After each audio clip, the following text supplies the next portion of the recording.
안녕하세요. 오늘 소개해드릴 책은 제가 지인분들에게 자주 선물하는 책 한 권인데요. 바로 이 책입니다. 행복의 기원. 총 191쪽이라 부담되지 않는 가벼운 책이면서 내용은 꽤 깊고 재밌어서 선물용으로 딱입니다. 요즘 베스트셀러는 흥미가 없고 좀 얇은 책으로 생각을 깊게 해보고 싶다는 분들께도 오늘의 책 정말 추천드립니다. 사실 저는 이 책을 9년 전에 읽었습니다. 정신과 수련의 장소였던 군대에서 읽고 제 인생책이 되었는데요. 행복에 대한 저의 생각을 뒤바꾼 책입니다.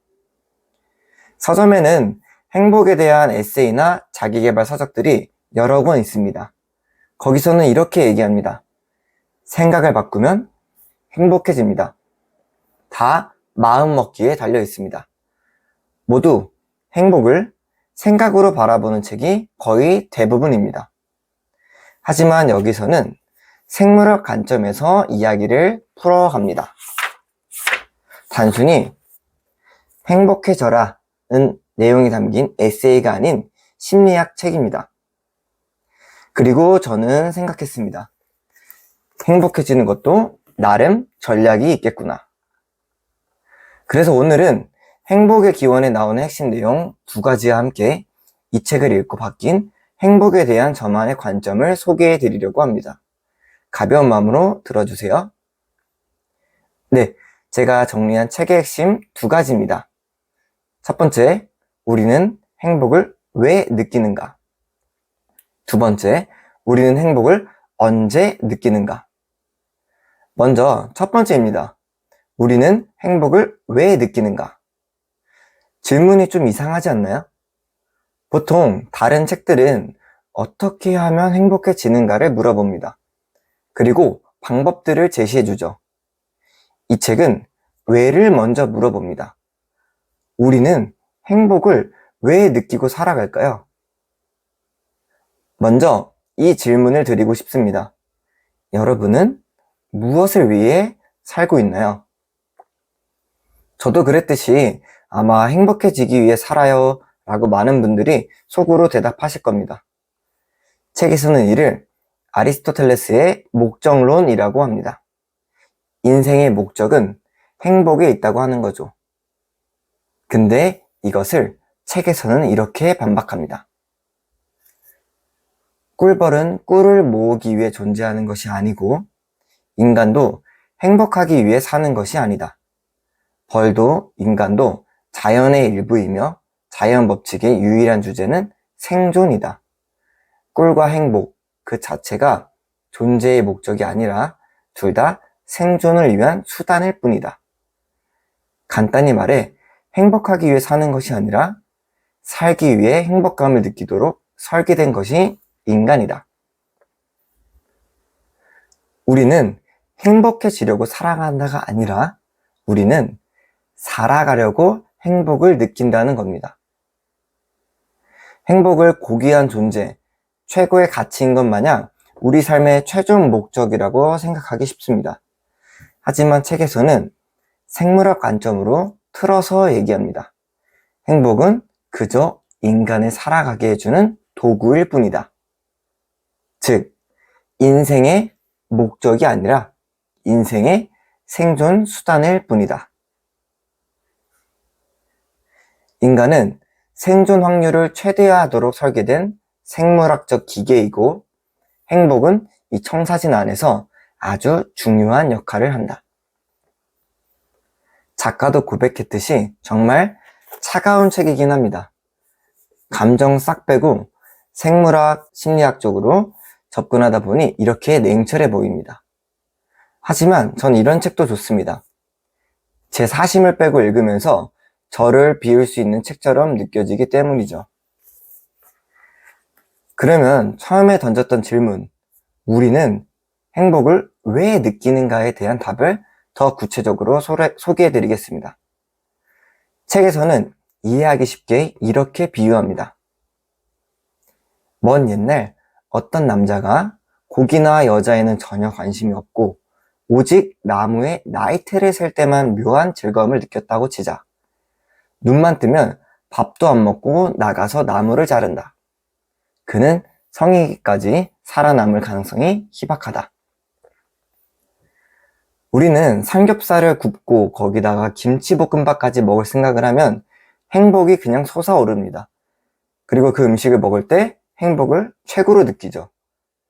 근데 만약 예시의 남자처럼 삼겹살을 보고도 행복이 나오지 않고 오히려 나무를 볼 때 행복을 느낀다면 그 남자는 삼겹살은 안 먹고 나무만 계속 바라볼 겁니다. 왜냐하면 그게 행복하니까요. 하지만 생존할 수는 없겠죠. 이처럼 우리는 음식을 먹을 때, 데이트를 할 때, 얼어붙은 손을 녹일 때, 아, 좋아, 행복해 라는 느낌을 경험해야 한다. 반드시. 그래야만 또다시 사냥을 나가고 이성에 대한 관심을 갖는다. 이런 진화론적, 생물학적 관점이 진짜 재밌지 않나요? 인간에 대한 빅데이터라고 해야 될까요? 네, 또 다른 질문입니다. 그렇다면 왜 한 번 느낀 행복은 평생 가지 않을까요? 답은 간단합니다. 반복해야 생존하기 때문이죠. 오늘 고기를 먹었으면 끝이 아니라 내일도 고기를 먹을 때 행복을 느껴야 합니다. 그래야 영양분이 축적되기 때문이죠. 그러므로 이런 결론도 도달할 수 있다고 생각합니다. 자산 1000억을 가진 사람도 내가 생각한 만큼 행복하진 않겠다. 왜냐면 어차피 그 사람도 사람이기 때문이다. 인간은 하나의 일로 행복을 오래 느낄 수 없다. 이 생각은 두 번째 질문으로 넘어갑니다. 우리는 행복을 언제 느끼는가? 이 책을 읽고 요즘 저에게 잔상을 남긴 문장이 있습니다. 고등학생은 오직 대학을 가기 위해, 대학생은 직장을 얻기 위해, 중년은 노후 준비와 자식의 성공을 위해 산다. 많은 사람이 미래에 무엇이 되기 위해 전력 질주한다. 이렇게 비커밍에 눈을 두고 살지만 정작 행복이 담겨 있는 곳은 being이다. 오늘 집 근처 도서관을 가다가 엄마와 손을 잡고 오던 5살쯤 돼 보이는 아이가 눈에 들어왔습니다. 아이는 길가에 있는 전봇대를 보고 엄마에게 이렇게 물었습니다. 엄마, 이 전봇대에도 원숭이는 올라갈 수 있어? 그럼 나무 타듯이 전봇대도 올라갈 수 있겠지? 그러면 제 눈에는 전봇대에 오랑우탄 한 마리 정도가 있어야 볼까 말까인데 아이는 그 길, 그 전봇대, 그 순간에 대화에 빠져듭니다. 저는 그 모습을 보고 요즘 저희 머릿속에 잔상처럼 있는 becoming과 being의 차이를 다시 한번 생각했습니다. becoming은 무엇이 되는 것을 말합니다. being은 무엇으로 사는 것을 말합니다. 저는 행복을 becoming으로 바라봤습니다. 나에게 없음이 있음으로 되어야 행복한다고 생각했죠. 월 1000만 원을 버는 복티버가 된다면. 근데 그 일이 실제로 이루어진다 해서 그 행복은 평생 가지 않습니다. 또다시 나에게 지금 없는 것이 come, 오기를 기대할 겁니다. 반복해야지 생존하니까요. 반대로 길에서 마주쳤던 아이는 지금 나로 살아가는 것을 행복으로 느낍니다. 무엇이 와야 행복하다는 생각보다는 그 길, 그 전봇대, 그 순간에서 그대로 행복을 느낍니다. 인생을 제대로 즐기고 있는 건 아이들 뿐인 거죠. 아무리 대단한 조건을 갖게 되어도 여기에 딸려왔던 행복감은 생존을 위해 곧 초기화돼 버리기 때문이다. 그래서 행복은 한 방으로 해결되는 것이 아니다. 모든 쾌락은 곧 소명되기 때문에 한 번의 커다란 기쁨보다 작은 기쁨을 여러 번 느끼는 것이 절대적이다. 행복은 기쁨의 강도가 아니라 빈도다. 꼭꼭 외워두려는 문장입니다. 행복은 기쁨의 강도가 아니라 빈도다. 책 읽는 어른 채널이 구독자 3,000명, 10만 명이 되어야 행복한 게 아니라 지금도 내년도 앞으로 계속 해나가는 것이 행복한 것임을 알았습니다. 이 모습 자체가 제가 원했던 도서 인플루언서 삶이었기 때문이죠. 저는 승려분들처럼 마음의 그릇이 아직 크진 않기에 언제든 또 예전 생각으로 돌아갈 수도 있습니다. 하지만 책을 읽고 확실히 달라진 건 아빠로 살아가는 지금 딸의 모습을 조금 더 자세히 살펴보려고 하고 책 한 권을 볼 때는 그 페이지에 더 마음을 담아보려고 하는 것입니다.